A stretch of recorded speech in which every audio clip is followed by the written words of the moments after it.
Tarpley in Washington, D.C., speaking on the day that the Orwell Prize for Doublethink was awarded to Obama in Oslo with a gaggle of Eurocrats, Eurogarchs, titled feudal aristocrats, European nobility, and other sycophants present. We'll get to that in a minute. But the substance, of course, of all this is war.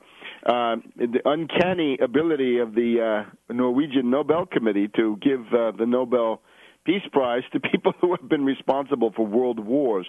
You look at Theodore Roosevelt, Woodrow Wilson, two architects of World War I, and then, of course, General Dawes, Stresemann, and we have this British peace figure of the late 1930s, all of whom contributed mightily to the coming of World War II. So this is very, very ominous. And here's the thing now. Obama has declared war on Pakistan, and we have now reports. Well, let's just continue wrap up with Ibrahim Malik. My essential orientation is now confirmed by a leading expert from the Pakistani side, Ibrahim Sajid Malik. His article, Did Obama Declare War on Pakistan? ? Mine, Obama declares war on Pakistan. The difference is largely, I think, a diplomatic nicety. So it's up to us now to expose what is going on, to strip away this mask of hypocrisy that Obama cavorts behind.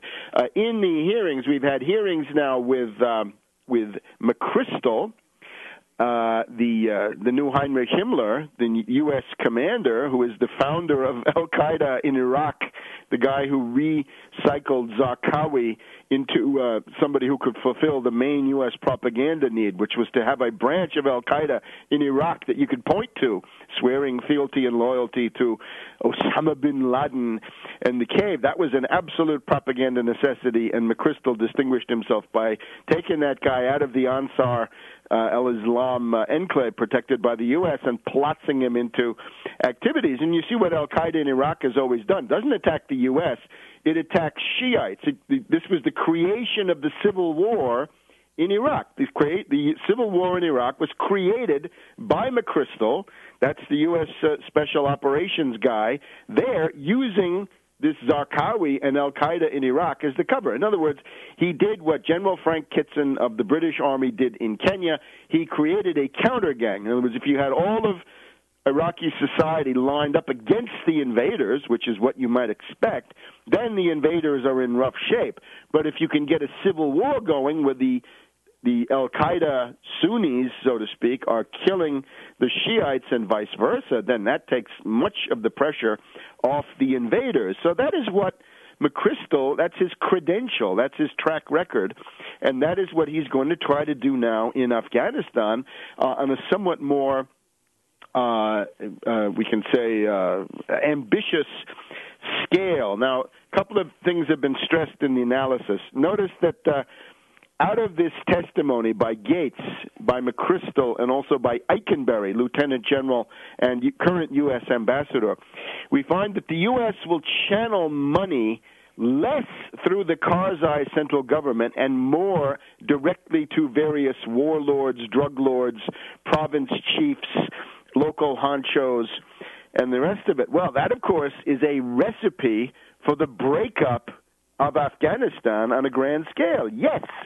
the breakup, the civil war and partition and dismemberment of Afghanistan is an integral part of the process of exporting that civil war and that balkanization into Pakistan and indeed into Iran, although that's a little bit further down the road, although it's getting closer. The whole goal is the breakup of Pakistan.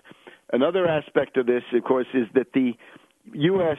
forces will be sent into areas which are Pushtun majority. This is where the Taliban is rooted, and the goal, of course, is to so persecute and antagonize and goad the Pashtun population that they will rebel against the government in Kabul, Afghanistan, and on the other side of the border against the government in Islamabad, Pakistan. In these hearings, Afghanistan and Pakistan are essentially merged into one thing. These are two sovereign states. They're not the same thing.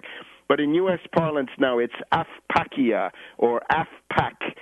So it's all merged. Remember, the task of Mad Dog Bush after 9/11 was to take the U.S. Animus against bin Laden and al-Qaeda and somehow transfer that to Saddam Hussein.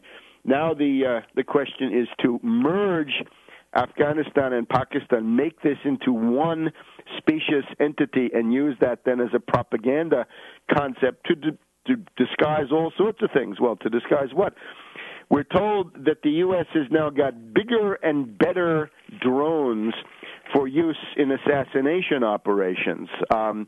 This is reported on Russia Today with Wayne Madsen and his source network inside the National Security Agency providing the backup. This is the so-called Beast of Kandahar. The Beast of Kandahar is a new generation of drones. This one is not a turboprop. This is a jet.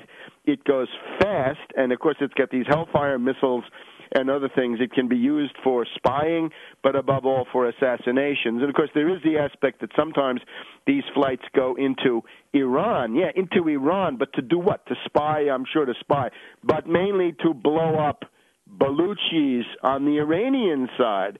And then those Baluchis are going to say to Tehran, hey, how come you're not protecting us, and you're going to rile up the Baluchis, because they are the other group. The Pashtuns, and a little bit south of them, the Baluchis are the ones that are going to be persecuted and bombed and strafed and goaded and antagonized to the point where they both rise up and demand national entities, dignity, mini-states, micro-states, and Brzezinski parlance, and that breaks up Afghanistan, Pakistan, and Iran. And the entire area of the world subsides into a crazy quilt, a checkerboard, like the old map of the Holy Roman Empire in 1600, a crazy quilt.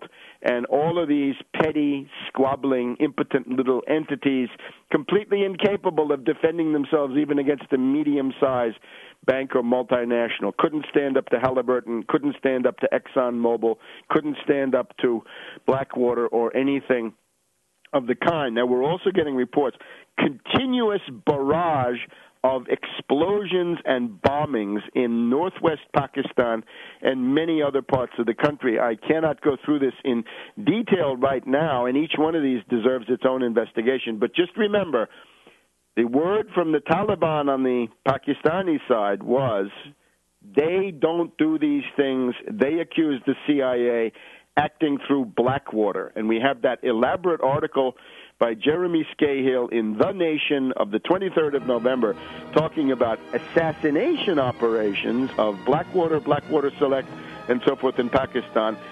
What about blind terrorism? The bombs. Another market in Peshawar was bombed. Same M.O., women and children dead. We'll be back in a minute.